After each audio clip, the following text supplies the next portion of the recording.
everyone. Welcome to the Women Who Code podcast. My name is Michi DeWitt. I'm one of the co-directors for the Women Who Code San Diego network. I'm really excited today to be joined with Christy Caragol. Christy is a SVP, Talent Management and Diversity and Inclusion at Arch Capital Group.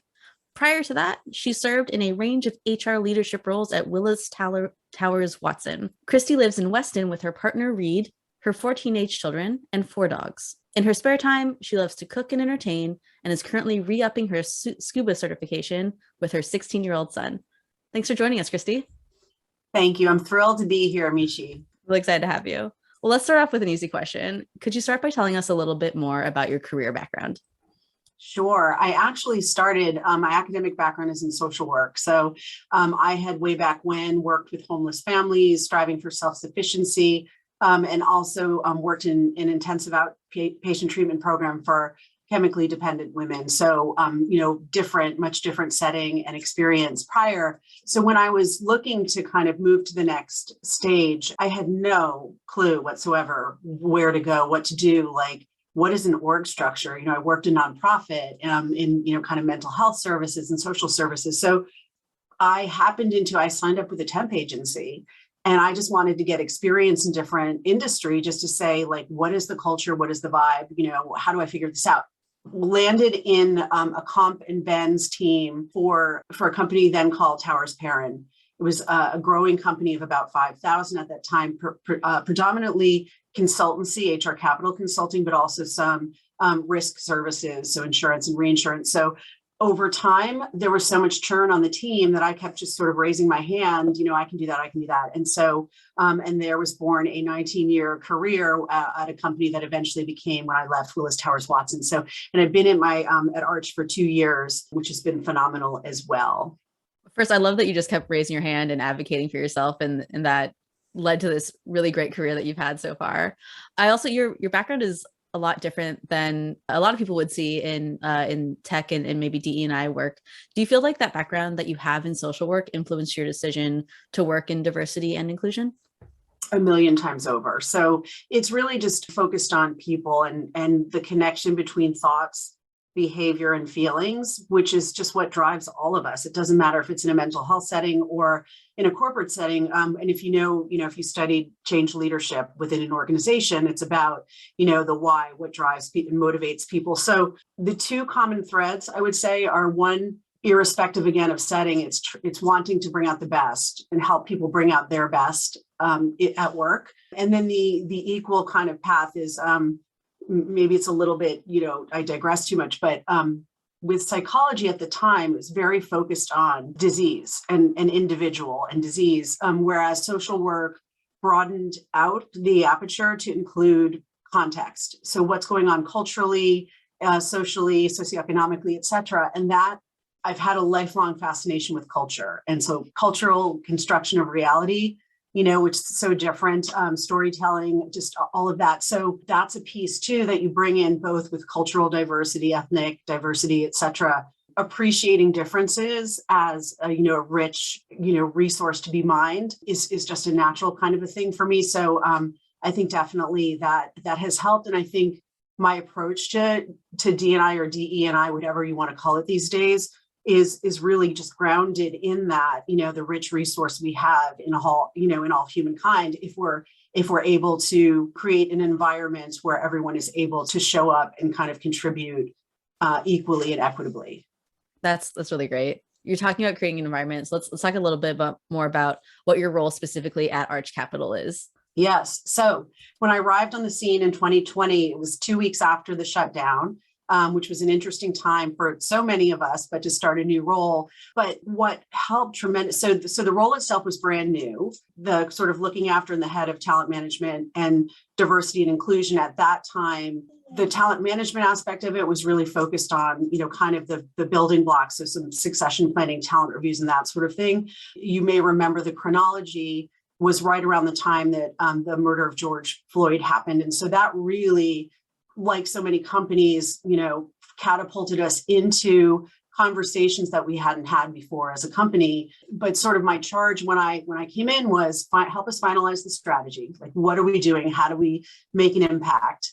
How do we, let's launch some employee networks which we call networks. Some call them ERGs. I think the more modern kind of phrasing is or thought is around professional networking. So that's the term we use, as well as finding a fit for purpose kind of experience to help people understand what inclusive leadership is. So all of that had begun. And then, of course, as I said, the conversation just got really intense quickly because of what was happening and because of the real palpable, fear and outrage that people were experiencing. So all of that was, the tilt, I guess, of my role to date has been toward really trying to move us from intent to impact in the D&I space. And it sounds like everything you're doing, there's a lot of, you said intent, but intentionality behind it. It's not just talking about inclusion just for the sake of talking about inclusion. It's making sure that you have that impact, which is really important. Yes. And in fact, it's good that you reminded me when we were having the initial discussions about our strategy, like what's our focus, what's our mission. Our CEO, Mark Grandison, was crystal clear that he does not want this to be about a bunch of words and good intentions that which is, phenomenal. It's what every D&I leader wants to hear, is that this is really about making changes that are meaningful and actually change behaviors and outcomes. Absolutely. You've touched on this a little bit, but I want to ask specifically, why should companies care about inclusion and diversity? Yeah, I think without sort of going to the kind of mom and apple pie, it's absolutely, mission critical for any company today to compete in the talent space, but also in terms of products and innovations. If you're not you always hear about it's the yin and the yang of, you need to access a broad swath of thought, which comes from people's different backgrounds, experiences, cultures, et cetera. If you're not tapping into all of that, you're restricting, the range of in collective group intelligence, basically. So there's that piece of it. But then also, if you're not creating the environment where people feel safe, that they can be themselves, that they can say something without fear of a personal kind of devaluation or negative judgment. That's the other piece that we've been working hard at, is to teach the behaviors that reinforce active listening and empathy, and making sure that we bring everyone in and we ask opinions. Like, nobody wants to sit there like a stump. Like, we value everybody. We need you to come and participate and play. Yeah, that sounds great. And I know for me, I want to work somewhere where I feel like I can bring my full authentic self and I'm not hiding or having to tamp down like certain parts of my personality. I want to be able to be myself at work. And I feel like then I'm a better employee when I can be myself. And just when you said that, you lit up. I don't know if you know that, but That's what you see. The difference is someone sitting there versus lighting up. And we want everyone to feel like they can light up. Absolutely. This goes really well into the next question I have, which is, we see so many companies that talk about how they value diversity, and they seem to truly have genuine intentions to build a diverse team. But at the end of the day, we just don't see that diversity reflected in the teams that they have. So how can companies turn that good intention into a real impact when they're hiring? It's a great question. It's one that we're wrestling with, because the truth is, and the real hard, cold facts are that the day job sometimes gets in the way of it's hard work to do things differently and to learn new ways. And it's hand-to-hand combat in terms of changing individual kind of behaviors and educating people one by one about the benefits of of looking in a different place, of not calling the same recruiter that's gotten you 10 people historically really fast, but they all look the same, or they all think the same. It's a slow process. I think at the end of the day, though, it's kind of top down and bottoms up accountability. The intent comes with, let's do this. And the impact comes with how did we do? And let's see how we're improving directionally. Let's tell the story behind the numbers about, what's working, what's not. Let's, and you've probably heard this before, let's treat this like any other strategic business objective. And let's make sure that we're getting the results that we need to see. So there's a lot that goes, it's just, you're not going to see the change in the numbers in a year, even sometimes. You can make little progress, but it goes back, it goes a little like this before you start to see meaningful change. What I've been buoyant about is that the feedback that we hear both from engagement survey and also from what you hear from people saying, the culture feels so different. It's so great that we have these networks. We're having this conversation that I never thought we would have. Insurance and financial services tends to be a couple steps behind the curve in some of these areas compared to other industry. And so we really, what I love about Arch is that we're still at a point in our growth that in an evolution from, in a real entrepreneurial kind of culture where we can be agile and we can kind of make up ground pretty quickly. And it also sounds like the internal networks that you were talking about and like the ERGs also help foster a company where people feel comfortable. Again, like talking about bringing your authentic self to work, because it doesn't do any good to just hire those people. You have to get them to stay at your company. 100%, 100%. And you can be running, otherwise you're like running on the treadmill. You're not getting anywhere because, and that's it. And I personally, just who I am, and, you're meeting me, here, but like, I couldn't work at a place that didn't have that integrity of really following through, that it didn't really mean it. Nobody really in my role kind of wants to work at that sort of environment. That makes absolute sense. You mentioned that historic insurance companies are a little bit behind, or at least they sound like they're behind. So what do you want women to know, or women in tech to know, about Arch Capital and the insurance space in general? I wouldn't say it's a best kept secret because we don't want to keep the secret. We kind of do, we kind of don't. But honestly, like no little person like kind of wakes up as a 4-year-old and dreams of being in the insurance industry. It just doesn't happen. I mean, you see a lot of people who, because they had an uncle or a parent who was in the industry, like that's how they wound up there because they were exposed, but you just don't know what it is. Honestly, if I'm really honest, it's like when I first heard, you think of Willy Loman, and like that is not glamorous. It's you just think of somebody who's there's a perception and a branding of the industry that we are trying to change bit by bit. So what I would say is check us out. It's great on so many fronts, from a balance point of view, from a career growth point of view, because there's so many different facets of the insurance industry, and you don't need to necessarily have a P&C background. Like you can learn some of the technical stuff as you go, but from a cultural standpoint, it's a phenomenal place to be. We're constantly in search of IT and tech space roles, so come and check it out. You can, I think my contact details will be shared. So, I'm happy to speak with people about what it's all about, or even connect you with some folks on the team who can tell you more. You just said the culture is great at Arch Capital. Could you tell us a little bit more about Arch Capital and their culture? And specifically, what do you enjoy about the company culture? Yeah, we just celebrated our 20-year anniversary. So it is a very company in its teenage years, literally, and just still maintains that real entrepreneurial spirit of experimentation, of openness to change, of, kind of looking ahead and kind of figuring it out and figuring out the best way, and not being afraid to try new things. That's one thing. The other is that you'll hear, and I actually just hired someone new on my team, and she was like, Christy, she's like, everyone is so nice. Like, it's like, I know that sounds like pretty basic, but that's what every new person, including myself, I'm like, oh my gosh, everyone is so nice. It's a culture that really cares about people. And you're not going to hear someone say something in a meeting where you can tell someone's upset. We're going to stop the meeting and be like, we're just sort of like normal people. That's another piece. You hear like a culture that, I know it sounds weird to sound familial. You don't really want your work to be like a family, but we try to emulate the best principles of that, of caring about people, but also enabling them again to do their best work, but achieve balance and resilience and all of that.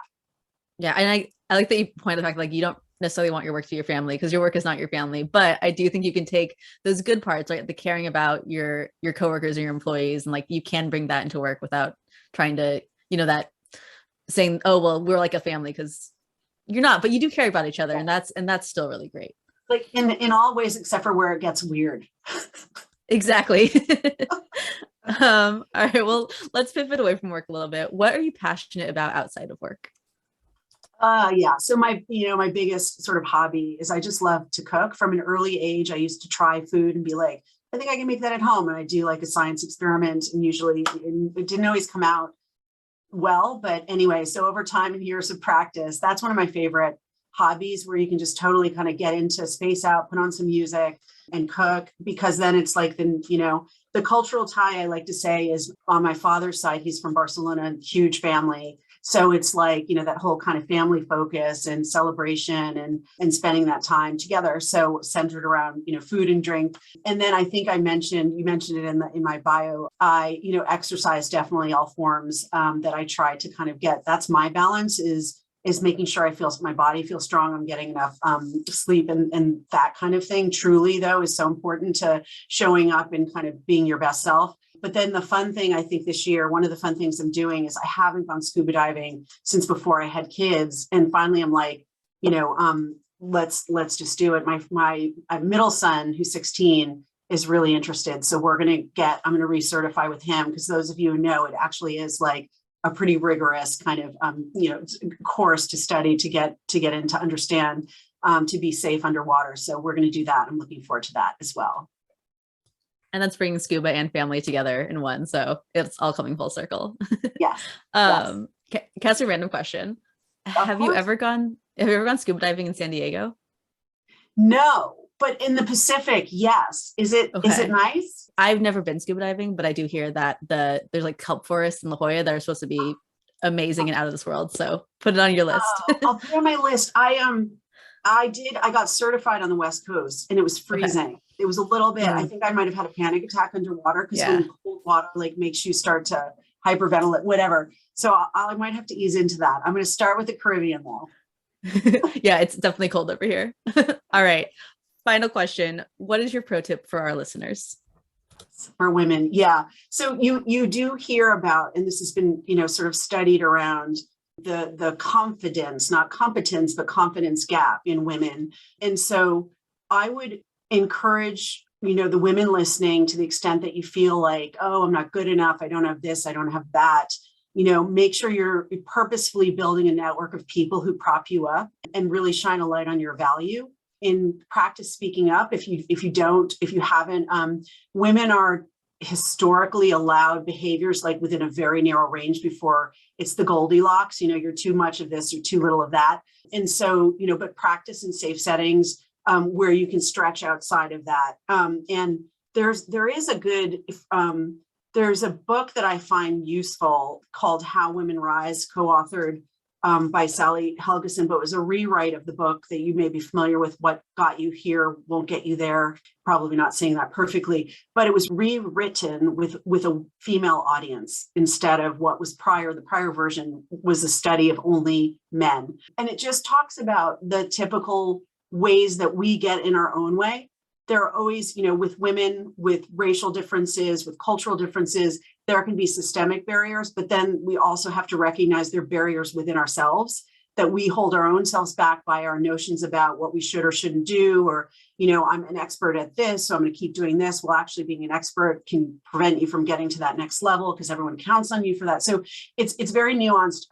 We've read it in a lot of contexts. And one of the things I'll say is that everybody finds something in there for them where they at least one or two things were like, that's me. I've got to work on that. So that's my other little tip, a plug for that. And I'm not getting any kind of, kickbacks from that. I met Sally one time. It was a privilege and a pleasure to meet her. But that's just from my own kind of panoramic of leadership development books. Can you say the title of that book again for our listeners? How Women Rise. How Women Rise. Okay, I'll definitely put that on my reading list. Cool. That's also just good. The advice you gave is good advice for women in tech, but also really women in any career. So it's fantastic advice. Thank you so much for sharing it. Well, thank you. Awesome. Well, that's all we have today. Thank you so much for joining us and taking the time to speak with us. I really enjoyed our conversation today. My pleasure and privilege. And you were wonderful to talk to, Michi. You too. Thank you. Thanks, everyone.